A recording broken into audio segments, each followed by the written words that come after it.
Welcome to the Find Your Best Future podcast. This is the podcast that helps international families make great decisions when it comes to choosing university courses. Welcome to another episode of the Find Your Best Future podcast. In this University Spotlight, we talk to Jody Glassman about the Florida International University. Now, Jody is the Assistant Vice President of Admissions, and she talks about the university extremely eloquently and tells us about the programs that the university offers. And I must say, a couple of them really stood out to me as being really exciting, including the marine biology course. So I hope you find it useful, and I certainly found it very interesting to learn more about the Florida International University.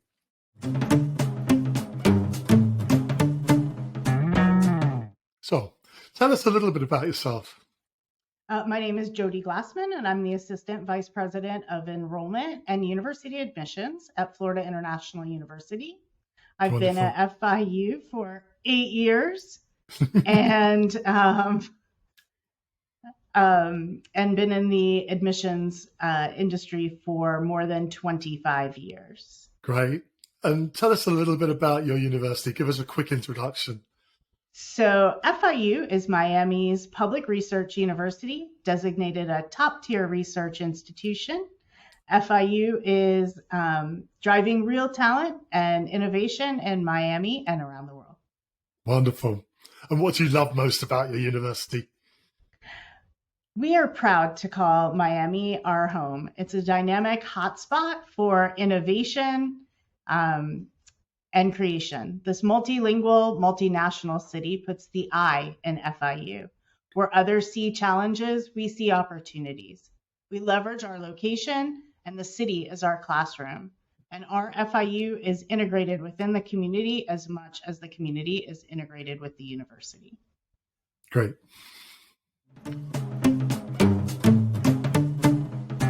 Setting is two main campuses in Miami-Dade County. One is in North Miami on Biscayne Bay, and the other is in Southwest Miami. In addition, we have centers in China, Colombia, and Genoa, Italy. FIU has 3 museums, including the Jewish Museum of Florida, the Wolfsonian, and the Frost Art Museum. FIU is also home to the only underwater research lab in the United States. The Aquarius Reef Base is located right off the coast of Key Largo. Being a major metropolitan city, we have access to city and community resources throughout Miami-Dade County, including transit and the freebie system. Fantastic. And you said it's a state university, is that right? Yes. Yeah, fantastic. What about facilities? Obviously, you've got a huge range of facilities. Teaching facilities, what do they look like? What do the teaching spaces look like? Oh my goodness. We have, it's pretty similar to most college campuses, only not a lot of lecture hall classrooms. Right. I mean, there are some, but state-of-the-art facilities. FIU was founded in 1965 and opened in 1972. Right. So we're just now celebrating our 50th anniversary. And so a lot of postmodern architecture, a lot of our facilities are new, state of the art.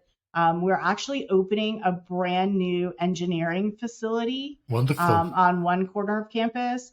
We have multiple libraries on campus, 2 main libraries, one on each campus, and then a medical school library and a law school library. We have our own football stadium on campus. Woo! Yeah. We have our own little city on 372 acres. Right. Okay. And you mentioned different campuses. Could you tell us about the different locations? Sure. So our North Miami campus, located on Biscayne Bay, is home to the world famous Chaplin School of Hospitality and Tourism Management. Right. They are actually the founders and hosts of the South Beach Food and Wine Festival. That sounds good. Yeah, right? Sounds like one I'd want to go to. Exactly. It's completely run by students, and it's one of 2 Food Network and Cooking Channel food and wine festivals that are fundraisers. Right. So the one in South Beach is actually a scholarship fundraiser for the Chaplain School. It's also the Biscayne Bay campus is also home to our journalism and media programs. Right. We have a radio station, television station, a newspaper on campus. We have the South Florida Media Network, which is English and Spanish language media network. We have branches in both in New York and Washington, D.C., as well as Miami, and is home to our marine science facilities. That sounds wonderful. Having an underwater research lab, students can take scientific diving for credit. Not too bad. Yeah, right. Who doesn't want to do that? And because you have to be able to go to the research facility. Sure, of course. But we also have our own boat fleet to do research, and we're so close to the Bahamas that a lot of our students are able to do research in the Caribbean. Right. So. And physically located, is it the campus near the city, or how does that work? So both campuses are on either side of the city. So the North Campus is on the north side of Miami, and the South Campus is on the south side of the city of Miami. Both are also conveniently located to Miami International Airport. Right. So the South Campus is about 8 miles southwest of the airport. Okay. And the North Campus is about 12 miles northeast of the airport. Okay. And the campuses are I'm trying to imagine, are they connected to the city? Are they in the city, or are they away from the city? So they're not right in the city. So they're the North Campus is in the suburb of Sweetwater. Right. And then the North Campus is in, it's just North Miami. Sure. Right. It's literally right on Biscayne Bay. Like there, okay. You have waterfront property. The residence halls on the North Campus, you actually can have a view of Biscayne Bay. My goodness me. Yeah. And which would you recommend for international students generally? So our campuses are designed based on major. So okay, it really depends. A lot of international graduate students studying hospitality, because we do have we have a program with our chaplain school in China at the Tianjin University of Commerce. Right. So a lot of upper division and graduate students from China will actually go to our Biscayne Bay campus because that's where the chaplain school is located. But normally freshmen will start at the main South Campus and then go back and forth. There's a free bus. Okay. And what about your staff, your lecturers? Tell us a bit about them. Where do they come from? Kind of qualifications. Give us a background there, please.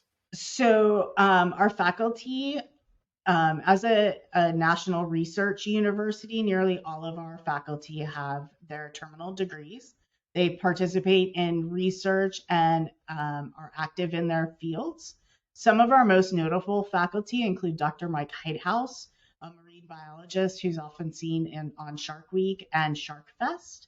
Right. Dr. Les Staniford, who is a writer in the creative writing program. He's also the one who wrote The Man Who Invented Christmas, which was made into a national major motion picture in 2019, I think.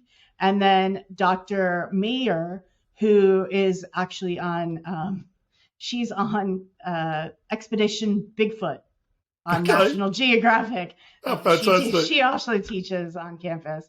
But we receive a lot of funding as not a Hispanic serving institution, but also as a research university. We receive a lot of funding from the National Science Foundation and NASA, and so we have some really cool projects. And so so faculty love to come here and engage in their research as well as teach the classes. So a lot of people are often surprised that some of the same faculty that they see on TV or in the field are also teaching freshman classes or undergraduate classes. Wonderful. And you mentioned where do your students come from? Where do your undergraduates come from? What's the mix? So 67% of our students are identify as Hispanic or Latino, Latina. 12% are Black or African Americans. 7% of our students are international students. Okay. Being in Miami, we're really at the hub and the crossroads of the Americas. We do have a large population of students, even if they may be first generation in the United States. A lot of students who are from South America, Latin America, the Caribbean. We have a large population of students from Cuba, Haiti, the Bahamas, large population of students from South America, and then a significant population, especially at the graduate level, from India and China. Right. And But mainly students. at the graduate level from those locations. Yeah, and at the undergraduate level, mostly South America, Latin America, Central America. Okay, that's good. That's good to know. Caribbean. And on your website, proudly talking about how highly you're rated and ranked. Rankings are always important for undergraduate students. They spend huge amounts of time, high school students, looking at those rankings, as you know. Could you tell us a bit about your university from that perspective? So FIU just knocked another school out of the fastest rising university in the United States. So being that we're only 50 years old and we have already broken into the top 100 publics, that's what makes us one of the fastest rising, or now the fastest rising institution in the U.S. and U.S. News and World Reports. We're also noted for specific areas in Times Higher Education and the World Rankings. But I think we take a lot of pride in our Washington Monthly rating, right? Because they rank us at number 32. And one of the things that they said about FIU is that because in addition to solid contributions in service and research, it's very affordable and helps a large number of students eligible for financial aid start their lives and careers with a high quality degree. Okay. And so with so much focus on community engagement and social mobility, FIU is rising up the ranks. Right. And we're walking the walk and talking the talk. So we're not just wonderful. Becoming more selective and highly competitive. We're also not forgetting where we came from and our roots, and as an institution built for access in our community. And we're really we're also known as an A+ school for B students. Sure. And we're not shying away from that. And we're really, raising up our community and focused on excellence. And what does that mean for an international student? What kind of things does that symbolize? So I know international students really focus on brand name institutions. I think Florida's like 7th in states that international students will go to. Okay. And that there's a huge emphasis on states and schools with branding, right? Of course. But at first, an FIU being so young, we may not have that brand yet. But we're getting there. We're really well known and positioning ourselves as a brand name without maybe a good football team.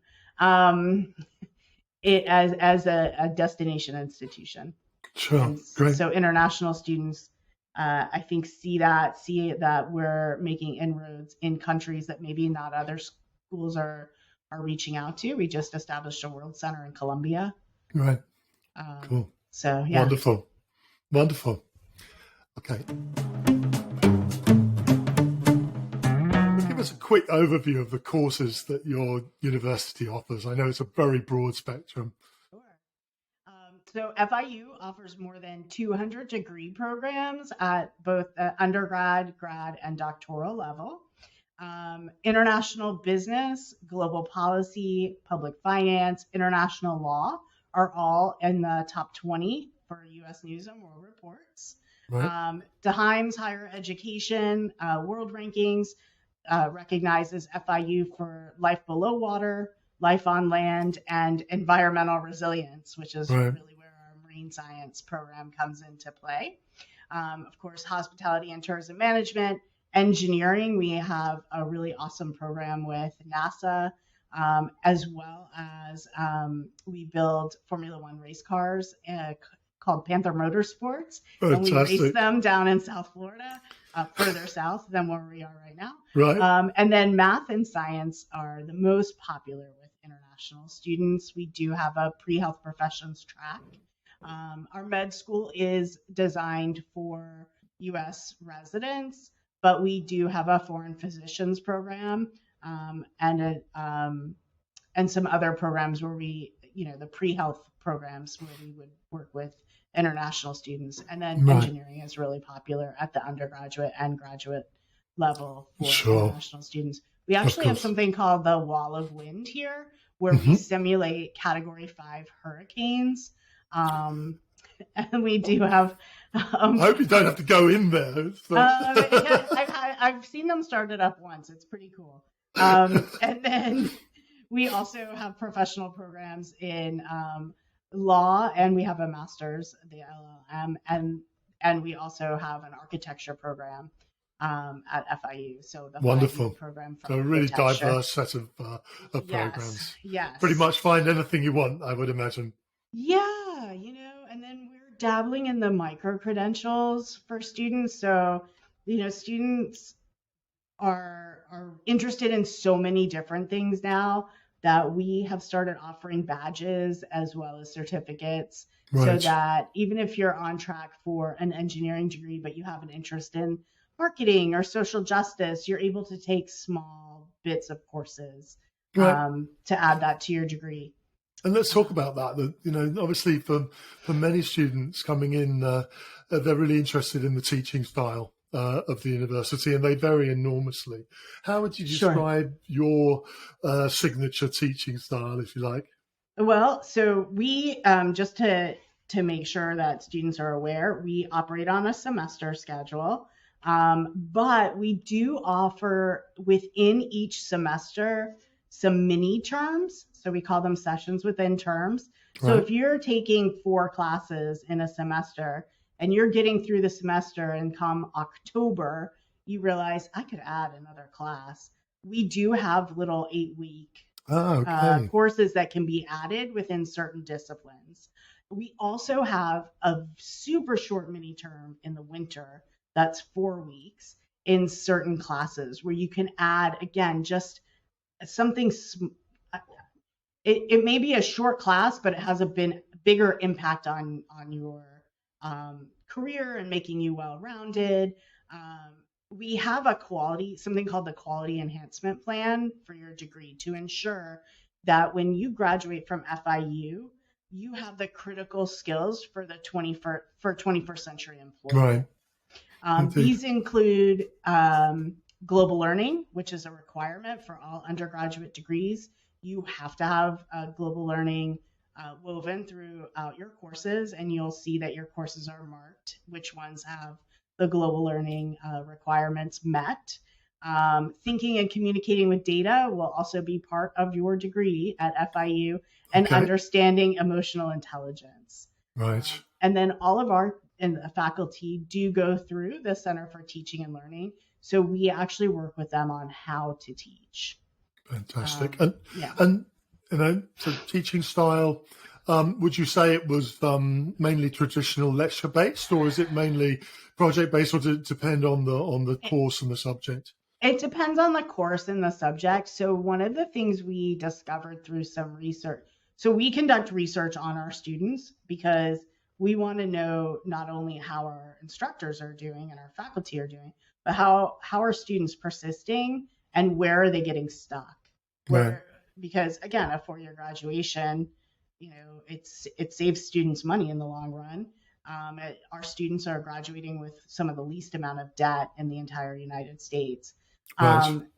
Is college worth it? Yes, let's take some of that and add value to your degree. So we're looking at where people get stuck. So one of the areas is math. And so we created a whole process in teaching math courses with learning assistants, flipped classrooms, a math mastery lab. We have something called the math gym. Right. We have a writing center, all to enhance your classes. So even if the class is a lecture, you're having some kind of intervention within that lecture to make Understood. sure you're understanding the material. And then we have a hybrid, we have a lot of hybrid approach to classes. You may go to lecture Tuesday and Thursday, where another group of students may go Monday, Wednesday, and then the professor will have, required office hours, or you'll have small group study sessions that are required within the class.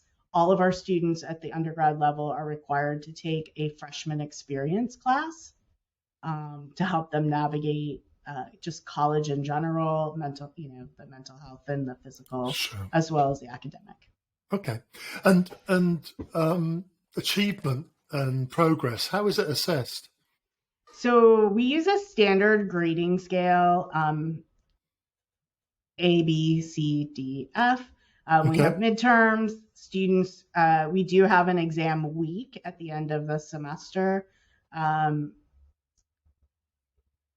progressed by credit hours. We do have intentional academic advising, where students are not allowed to register after the first semester until they meet with their advisor. So we really track them that way. We also have a degree audit. Right. So students at any time can, everything's done on their cell phone, can log in through their phone. They have their portal. They're able to track their own degree. They're able to communicate with their advisor and see where their progress is. We use an LMS system called Canvas. So they're able to really monitor their own academic progress, as well as their advisors can monitor their progress as well. And Canvas is a really strong platform, isn't it? Yeah. Many colleges uses it. My son has just finished at UBC here in Canada, and he spent a lot of time on Canvas. So, it's one of those things that really supports students through their learning journey. Yeah, and we actually use it in the office for staff training. Right. Yeah. It's very powerful. Yep. Okay, so we know a bit about you, but what are you looking for? What are the attributes of a successful international applicant? So admission to FIU is selective, and when we report our admissions rates, they report fall plus summer. In Florida, at the state university system level, being admitted in the summer is, which starts at the middle to end of June, is actually a big thing here. So a lot of students don't understand that, not only from out of the country, but out of the state of Florida. Summer is a huge term in Florida.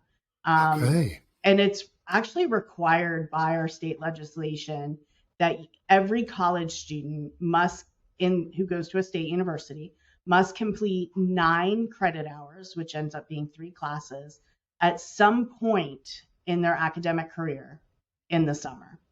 And so the reason for that? It started years ago when the actual institutions were being underutilized in the summer. But over time, it has been researched that students actually stay on track and finish in 4 years. So the state of Florida is really working toward achieving above the national average and 4-year graduation rates.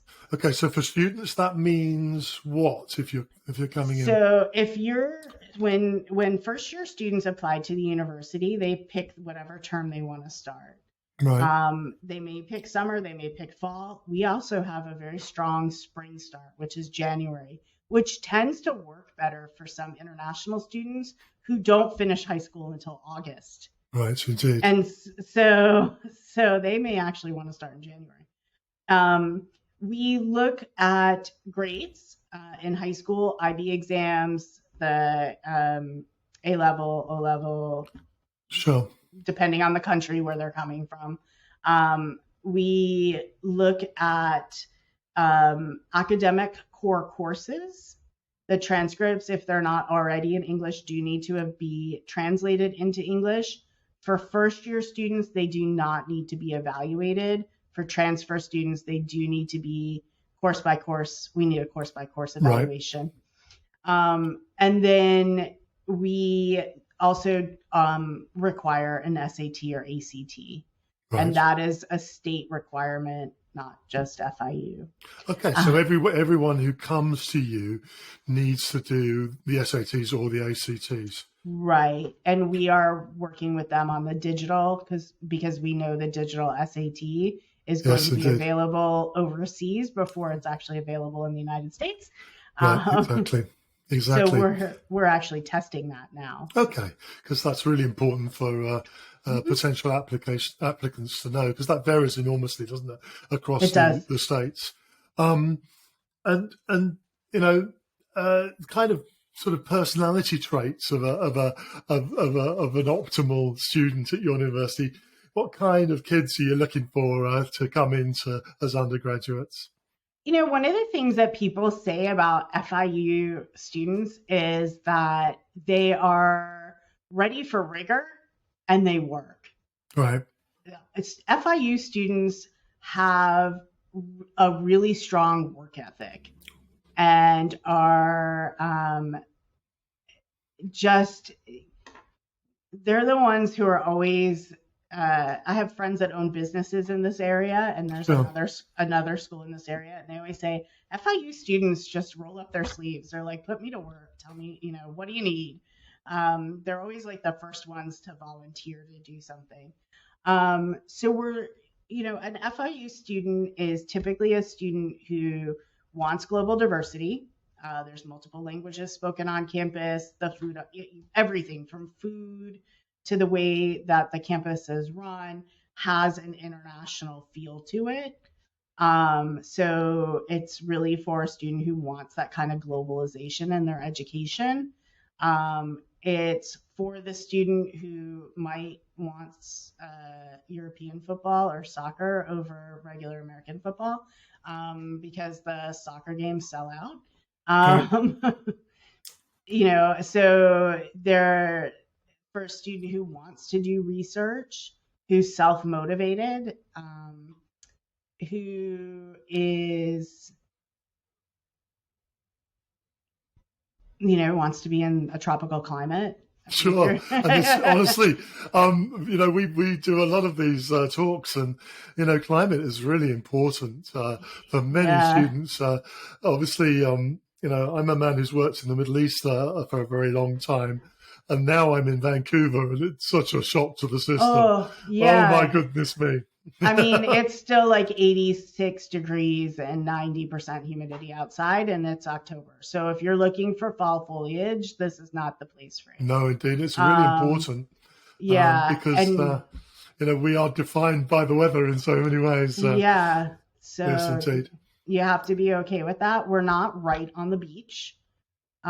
So people get here and they're like, oh, I thought you'd be closer to the beach. Well, no. And we're also a student who wants a city. Yeah, indeed.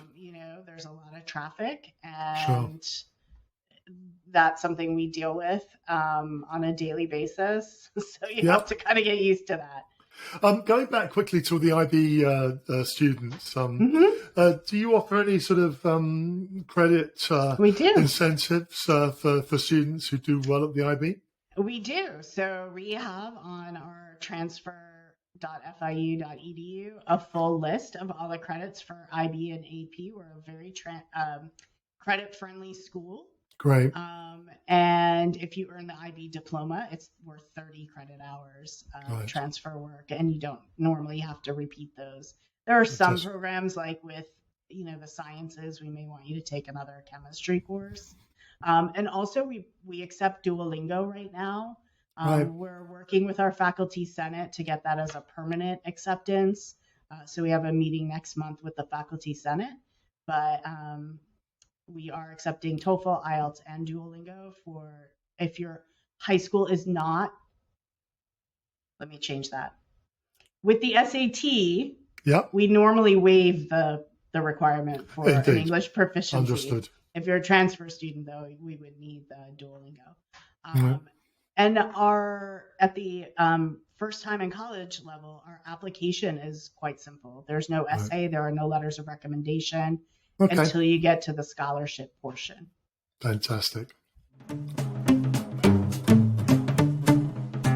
If you could tell us what kind of academic support is offered to students, maybe who are struggling or coming from a different location. Sure. Look, college is tough, right? And there's a great book out there, Maslow Before Bloom, taking care of the Sure. hierarchy of needs before the academics. And we want students to know that they belong here at FIU. We offer academic support in the realm of tutoring. We have a math mastery lab. We have a writing center. We have free services on campus. But we also have social and mental health services at no cost to students. Right, that's wonderful. There's life coaching, not just mental health, but life coaching, getting, these are 18, 19-year-old kids getting Sure. Independent for the first time. Indeed. Financial coaching, so how to manage your money. We have a food pantry on campus. No student should go without eating. And so there is a food pantry on campus supported by the community, Right. 10 pounds of food a week that students can have. And then there's health clinics open to support, all students regardless. It's totally free. It's covered in your tuition. And Okay, that's wonderful. My goodness. Yeah. And then international students are required to have a health insurance policy. Of course. Which we do offer through the university. And then we have the faculty group practice. So Right. whatever the student health services doesn't cover, there are services on campus as far as women exam, as far as, family medicine, psychological services, dermatology, all of that is located on campus if they wanted to select a FIU doctor as their primary care physician. That's wonderful. Yeah, so It's really strong. It's a really strong package. Yeah, so it works out really well for students. And then we also offer, some holistic approach. So there's massage therapy on campus for students. I really want it, but they don't let faculty and staff use it for free. But students can get 30-minute massages for free. Sure. And then aromatherapy for students. And around exam time, the whole week before exams and then the week of exams, they actually have this all located in the student union. You just walk up, you can get, a quick massage. Or Not too bad. Yeah. I should sign up. So there's like a midnight breakfast, to make sure that students are taken care of during exams. So we try and alleviate, because we know that mental health on college campuses, one, there are some taboo around it, but two, making sure that our students are taken care of, again, holistically, not just academically. So important, yeah. It really is. Yeah. And part of that picture is also sport, isn't it? Not just competitive sport, but also having a good time. Could you tell us about the kind of programs? I guess they're extensive too, available to students. So, from the NCAA, competitive sports, we are Division I. We have 17 intercollegiate sports, and as I mentioned, our soccer team is really good. I always like to say we're good English at the soccer. I'm British. Yeah. You're still behind us in soccer. Yeah. But most of our only a little bit. Yeah. But we're really good in Olympic sports. We Sure. have a great swimming, because we're an international institution. Yeah. So swimming and diving, tennis, those are where our students tend to excel. But for students who are not competing at this is the really important bit to me. There is a fully equipped recreation center on both campuses. Again, free for students to use. It rivals any, Lifetime Fitness Center. There are fitness classes, state-of-the-art gym. We even have adventure excursions. You can go kayaking on the Biscayne Bay. There are archery classes. There's salsa dancing. There's yoga. I was like, where was this when I was in college? Like they Me had too. none of this when I was in college. Like you had a treadmill and like a stair step machine. This one has free weights. They have indoor and outdoor basketball courts. There are racquetball courts. It is the amount of stuff that students have to do on campus is crazy. And Yeah. then you can go on some of these other outdoor adventure clubs. Like somebody was like, anybody want to go kayaking or tubing? Which I was like, tubing, which kind? Because I've also lived in the Northeast. They go tubing down the river, so it's not tubing like in snow. But we do have, and then we do have club and intramural sports. So I get Sure. asked a lot about like a wrestling team.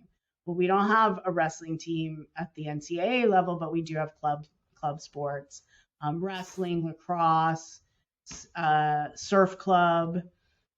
There was another one that's like super. Oh, our powerlifting team is apparently really good, Okay. but it's a club sport. And not all of us are interested in the physical side. Some of us Yeah. are interested in the arts or The in knitting other club? things.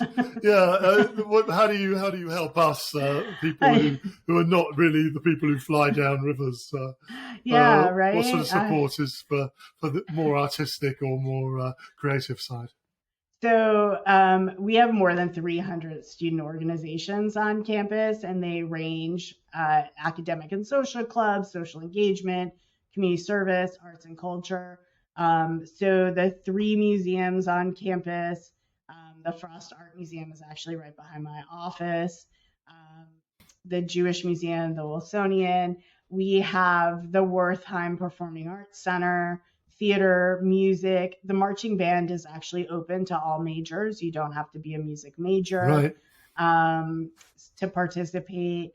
You can participate in all the different art clubs. We have esports. We actually have a whole esports lab in our student union. Oh my goodness. There is a Dungeons and Dragons club.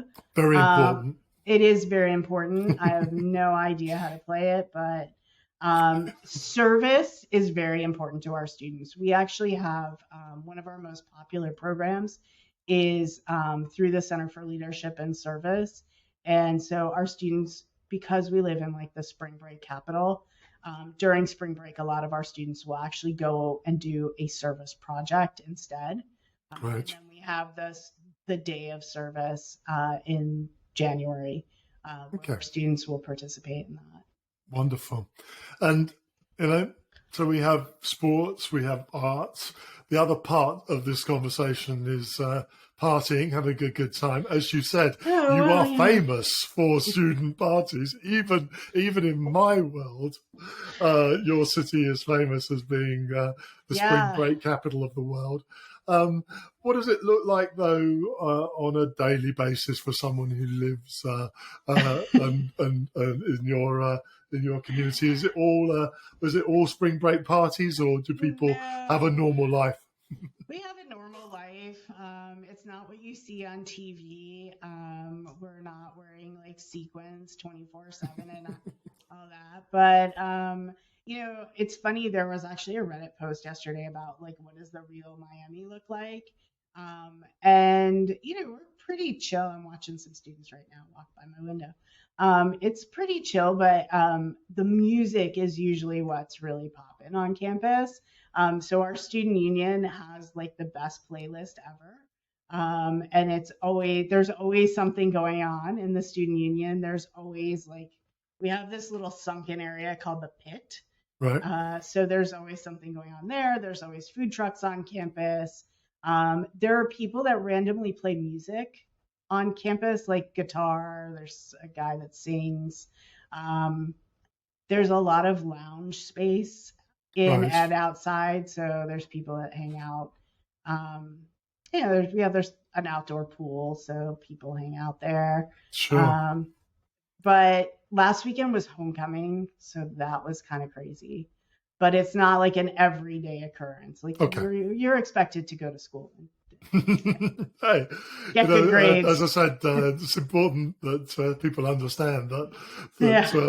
life in Miami is like life elsewhere in terms Yeah. of academics and things like that. Actually, last Um, weekend, well, wait, last weekend there was it was homecoming, and I guess some kids were complaining because it was really loud. right, sure. So, you take it for um, what it's worth. the other thing is alumni networks. Graduates, undergraduates, high school students don't often think about that, but it can be really significant, can't it, as you move on into your career, to have a strong alumni network supporting you. How does Yeah. that work with you? So we have the Alumni Association and then the Young Alumni. So Young Alumni is a offshoot of people who are recent graduates of the university. Um, if they come back, we actually have Panther Alumni Week in the spring semester, Right. where in a lot of the classes, you'll actually have alumni that will teach your class for a day, depending on your discipline. Our alumni are heavily engaged. Some of our alumni include Andy Garcia, the actor. So, I have a 17-year-old he daughter. yeah, he doesn't come back that often, but Danny Pino, who's also an actor, does come back quite a bit. I've actually Okay. run into him on campus. Um, we have, notable athletes, a lot of politicians Right. from Hey. FIU.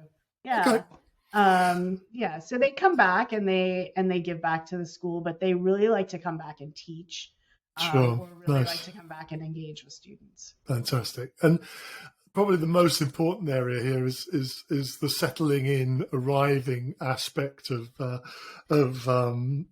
being a freshman, being first year.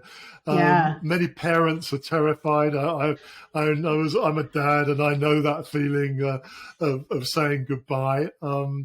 And many students are sort of where I come from, they say, sort of scared rabbits in the headlights, staring at something and not knowing what's happening. How do you support these kids as they're coming in? So we have a couple of different programs. So we do have a international bridge program for students who come in, maybe not through traditional admissions, but all international students, regardless, we have an international orientation, which is separate from regular orientation, where we Right. go over visa and I-20 and remaining consistent in the CVIS system with the Department of Homeland Security. All students are required to attend a 2-day orientation. There is also a mandatory virtual orientation that you do before you get here. And we have an app for students living on campus so that they can engage with their roommate before they get here. And Right. Parents should know we have a very active FIU parent Facebook page. Okay, wonderful. So or maybe not for you, I don't know. But I mean, myself and the senior director of housing get the most questions, but of course.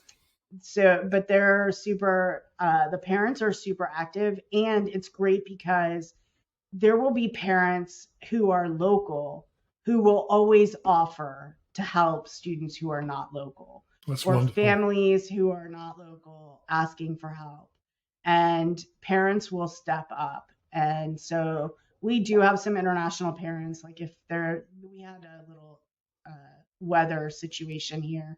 And one parent was like, what am I supposed to do? And another parent's like, no, I'm down the street. Like, I got your kid. Don't worry about it. Wonderful. So, yeah, we have a lot of that goes on.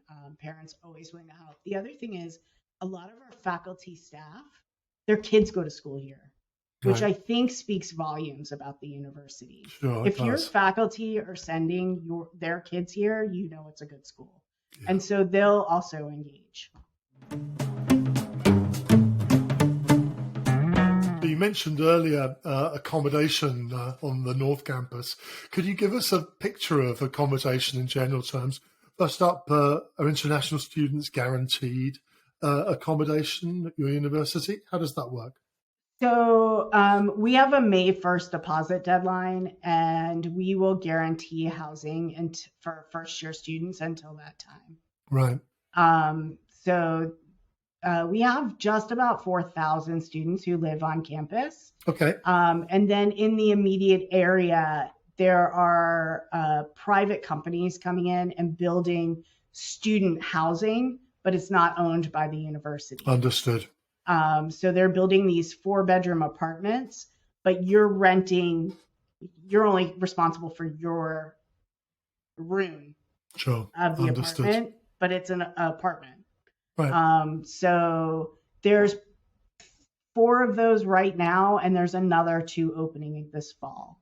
Okay. So Let's go back to your accommodation. What kind of student do you expect if they turn up? Well, again, being less than 50 years old, or just at 50 years old, our residence halls are nicer than my apartment. We just opened a brand new state-of-the-art residence hall called Tamiami Hall. They are all suite styles. There's no traditional housing with the bathroom down the hall. Okay. So you're either 1 to a room or 2 to a room, and then you share a suite, and then you share the bathroom in that suite. Okay. Most of the suites will have a common living area. Some of the suites have a kitchen area or a small kitchenette. The suites are typically single sex. Right. Although we do accommodate students who have different gender identity. Sure. But it has to be okay with everyone in the suite. Okay. So and how much does it cost to stay on campus at your accommodation? I guess there's a range, but if you could give us a sort of picture. The average room and board is about $10,000 a year. And that's usually the most, that's pretty standard for like a average meal plan, average room.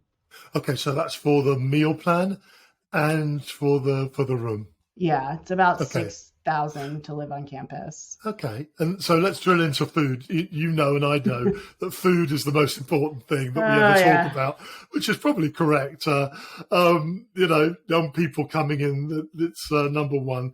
You mentioned the meal plan. How does that work? So we have a couple different types of meal plans. So we do have an all-you-can-eat student dining hall where they swipe a meal. And then we have what's called retail. So the swipe meal is the all-you-can-eat kind of cafeteria with different stations. Sure.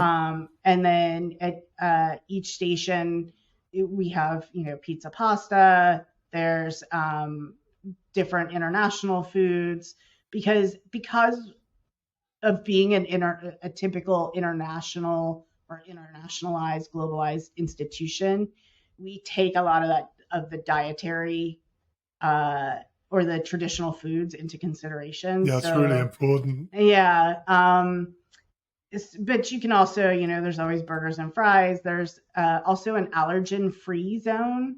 Right. So gluten-free, vegetarian, vegan. The one thing that we only have a limited amount of is kosher food. There is a kosher food truck on campus. It's called Miro's. The food is excellent. However, it's closed during Jewish holidays. Okay. Which makes, it makes sense, but it's kind of like if you're a student who wants kosher food, you have to bring your own. Sounds like, and is it any good, the food? The food is really good. So here's something funny. So Niche, which is a college search website, actually rates FIU as best food in Florida and 14th best food in the United States. Not too bad. Well, I will be coming. So we also cater to local vendors. Or local food. So I always say we have very much the same food as they have in the airport. In Miami International Airport, we have something called Pincho Factory, which is a local business here. They have burgers and kebabs. We have Cuban food. We have Caribbean food. We do have like traditional like college food like Cinnabon and Chick-fil-A, and tacos. But a lot of the food that's on our campus is native to Miami. their South Florida area food restaurants. So, Wonderful. and then we also, one of the big things on campus is we have ventanitas, which are also traditional to Miami. Coffee is very important on this campus to students, faculty, and staff. At 3:00, well, 3:05 to be exact, somebody's making cafecito, usually around your office. But we also have the walk-up coffee windows that are traditional in Miami, where you can get, cafecito or colada. Sounds good to me. Yeah, and then multiple good. Starbucks. So you're not going to starve if you come, is the answer. No, there's food until I think 2:00 in the morning, okay. 6 a.m. to 2 a.m. or something like that. In the end, these conversations, however, always come down to money. Can you tell us how much it costs for a local American student to study at university? So we base it on state residency or a out-of-state residency. So it's even if you're domestic, but you're a non-Florida resident, and an international student would pay the same. Now, if you're a state resident or a parent or guardian is a state resident, which sometimes does happen for international students. Yes, indeed. Because if one parent is a citizen or a permanent resident, they actually will pay in-state tuition.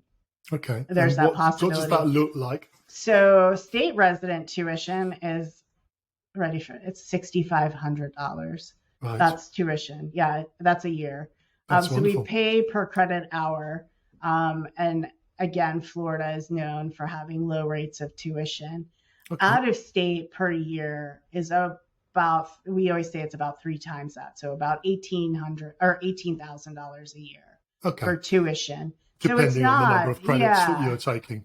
So a non-Florida resident can look at about the cost of attendance that we estimate for a non-Florida resident, which includes tuition, room, board, books, fees, and personal expenses that we estimate is $37,000 a year. Right.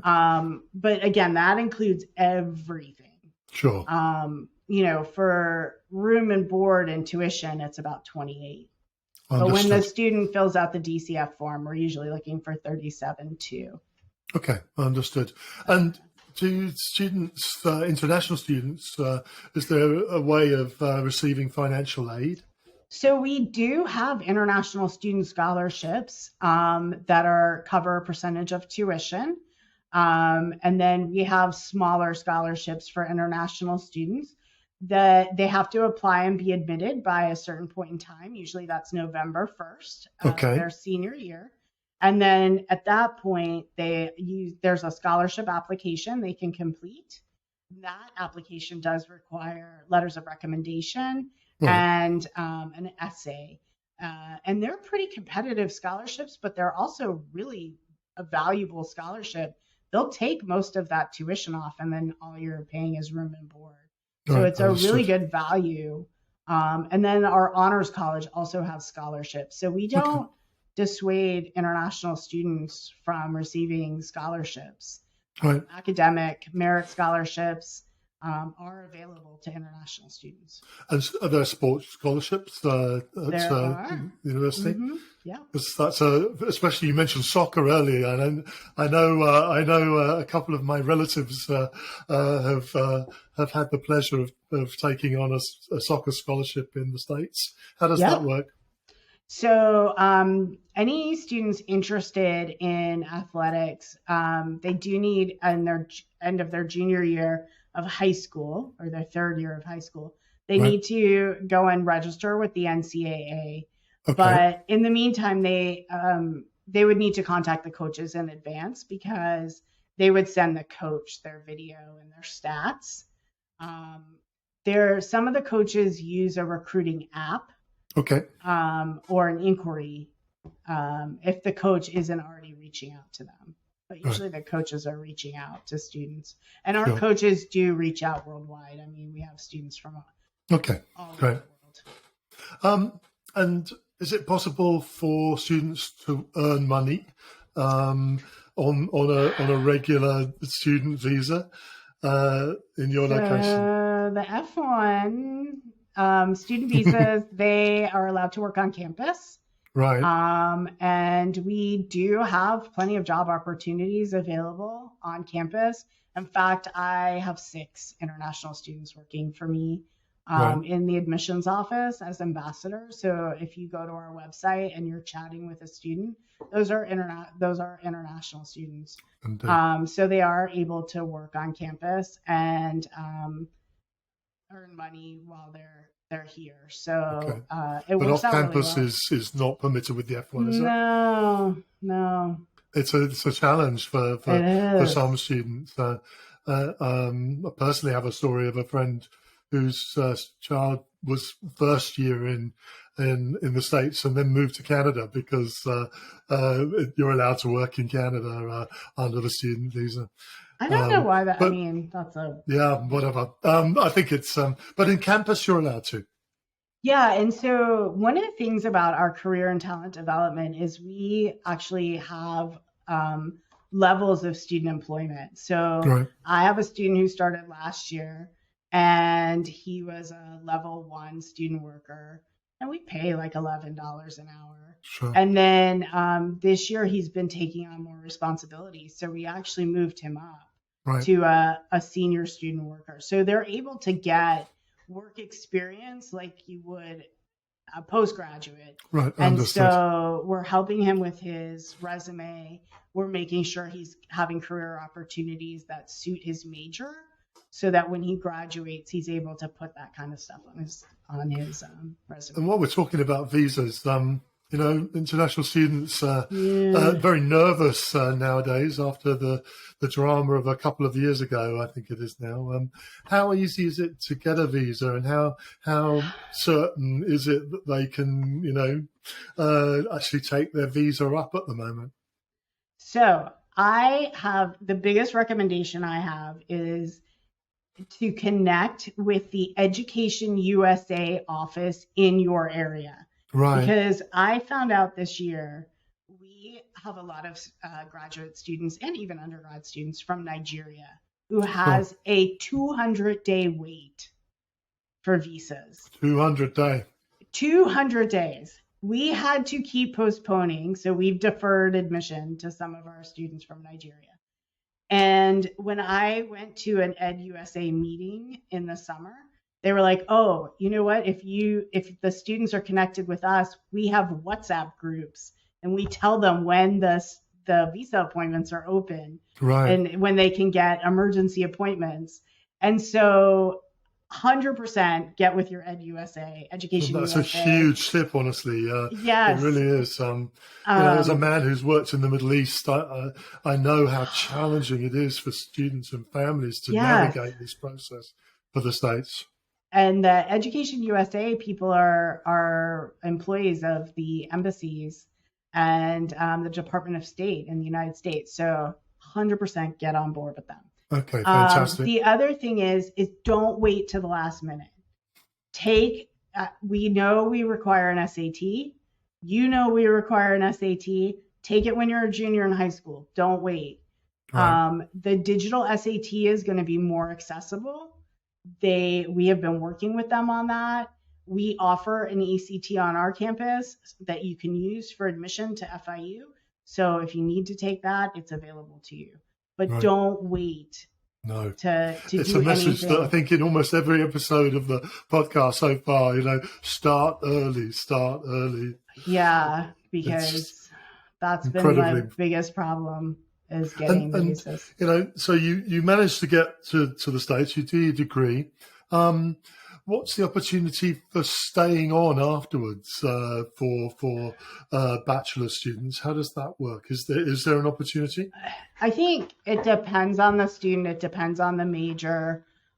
We do offer a significant number of master's programs. We also offer opportunities for students to do an accelerated master's. Right. So they could actually do a 4+1 master's program, or they could do a 3+2 and get their bachelor's and master's all in one, which enhances your opportunity to um, then stay on or go through your OJT Yep. or OPT, and do that and continue on with a company. There are again, this is Miami. You have a lot more opportunities. The cruise lines are here. Burger King International is here. Tiffany's hires our student, the jewelry company. A lot of the companies that have Latin American, South American headquarters in Miami. Sure, of course. So there's a lot more international companies that are in Miami. Understood. So you could stay because you could be working for one of them. There's a couple of advertising agencies that are huge global agencies in Miami. Sure. No, of course.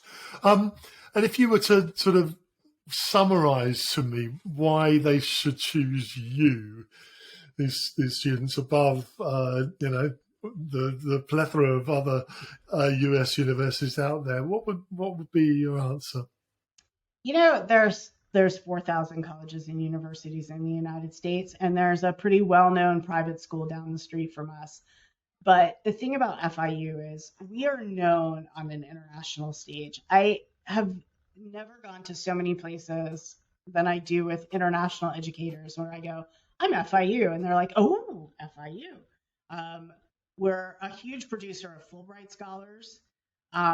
We're a school of belonging and inclusivity, and it's not only in diversity; it's in the constructs of what the United States as far as diversity, but global diversity. Right. It's a place where our students are able to explore being a citizen of the world. It's not just let me learn what it's like to work in a diverse society as it's defined by the United States. But here at FIU, it's I'm going to learn how to be a global citizen, and what it's like to be amongst people from all over and learn about different cultures. And that's part of the education here at FIU. And that's why we're a Florida International University. We create a sense of belonging. We want students to thrive in this environment. You could ask a student where you're from, and they could be from down the street here in Miami, but they'll tell you what country or nationality they are instead. So. Right. You've convinced me, Jody. I want to come. I really want to come. Can you describe, the process? As an international student, how do I maximize my chances? What should I do? All right. Well, the first thing is apply. Yeah, sure. And on time. And on time. Our application is open. So we open our institutional application on July 1st. Right. For the following year. Okay, so July 1st. July 1st. Very early. We're very early. And then we're also a member of the Common App. So that opens on August 1st. So you can do either one. Is there an advantage to applying early? The advantage is that we start making decisions mid-September. Right. And so, and we require no essay and no letters of recommendation. So you get them done. Like it's. So theoretically, a good student that's accepted could be accepted by October 1st. Yeah, October 1st, which takes a huge amount of pressure off your shoulders, doesn't it? We tell students, okay, you've got your one. Even if you have your Reach schools and early, other schools out there, you have your one. I know I have something. Indeed. It's the best one. And for an international student, is it conditional on grades or the offer would be unconditional? So every first year student is conditional on graduating high school and finishing school. But I have yet to. Unless they didn't graduate, and then I would have to dismiss them. But we have yet to really, if you get a bad grade in a class, learn the lesson, that last year. Sure. But we hope you finish at the same the Great. same level. But I So- don't want to No, wreck indeed. somebody's life. But for a student, potentially coming to you, it does provide a huge amount of reassurance to have something early. And so Yeah. applying early, especially for an international student who may be waiting for visas or have all of those other things to do, it can really be very helpful, can't it? It can, and then you can start your DCF because we have the DCF documents out online. We have a guide that you do right online, submit that. And then, when we start issuing I-20s, you get the, I-20 early enough. The application fee is relatively inexpensive. It's $30 US. Sure. We need your high school transcript, make sure it's translated into English. And then any post-secondary work that you've done needs to be evaluated and translated course by course by an authorized company. I don't know if many people know this, but Joseph Silney, which is like the one that the most well-known one, I guess, right down the street from us. Okay. Sure. But Wes is fine too. So any of those. Something that we get asked a lot is, should I employ or should I go to an agent? Will it improve my chances? Not necessarily. Okay. So you would say it really doesn't, if you applied directly, there would be no impact there? No, we don't. The only ones who use agents is if you're going to go through our bridge program. Right. And then they will work with agents sometimes, but we don't really. I actually just spoke with an independent school counselor in India. She was really, really good. She's not an agent. She's an actual, Sure. school counselor. Your school counselor should be fine. We've met with a lot of them. Our process is not as intense as an Ivy League process. Sure, of course. Understood. Great. So we've covered an awful lot here. Fantastic. Thank you, Jody. If you've got extra questions that we haven't answered, where should students or parents go? So we keep, and I know that nobody likes to hear this, but we keep our website super up to date, and we have students online chatting. So we have an online chat through Unibuddy. We also have an email address, iadmis. So it's international admissions. It's just iadmis@fiu.edu. Okay. And then we have a Find My Recruiter piece. So you can use our, and chat with our admissions counselors. We do not have specifically assigned admissions counselors for, some schools have like strict international admissions. Sure, I understand. But all of our admissions counselors are wonderful. So we have one who does Bahamas. We have somebody else who goes to South America. So, our staff can answer questions. Our admissions staff answers questions, and we're available to you. And then we have 2 staff members who are assigned to work with your immigration documents. Okay. Oh, great. And, for whatever reason, if you don't get in to your university or you can't come, I always ask the question, is there anywhere else, Jody, that you would recommend? I know it's, but for students, maybe universities have a similar style or profile, or ones that you've worked at that you maybe know to be somewhere that can offer a quality education. So we actually, if we don't admit you, we refer you to our bridge program. Right. As a stepping stone to getting in. Okay. We do have an English Language Institute here on campus. So I always like to plug them as well. Fantastic.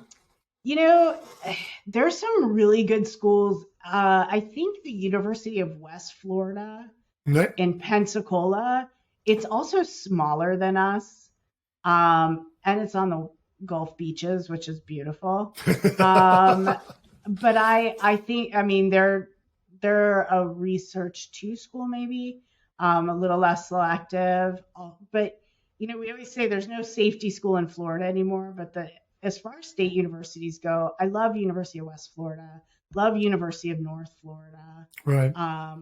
Florida Atlantic is a great school. Any one of our state universities, like there are 12 of them. Right. So there's the big five, which is UF, FSU, FIU, UCF, and USF, or like the Research One schools. And then, there's something for everybody, right? So there's the ones that are research right below us. And then, So I would say any of the state universities in Florida, you're going to get a great education and an affordable education. The Florida State University system, so all 12 of us, we are ranked number 1 in the United States for state university systems. We beat California and New York. And all of them. So, Jody, I'd like to say thank you to you so much for your time today. It's been a great pleasure to meet you and to meet your university. Thank you so much for having me. It's been super fun. And pause up. Yeah, that's right. Hey, and I'm sure many of our listeners will be really interested in university. I know after talking to you, I was really excited, especially the idea of going down the pit and drinking some coffee. Let's go. Maybe I'll pop by one day. Thank you so much, Jody. Always welcome. Thank you.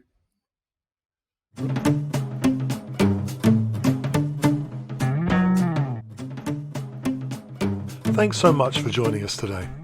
If you enjoyed this episode, please don't forget to subscribe and share the Find Your Best Future podcast.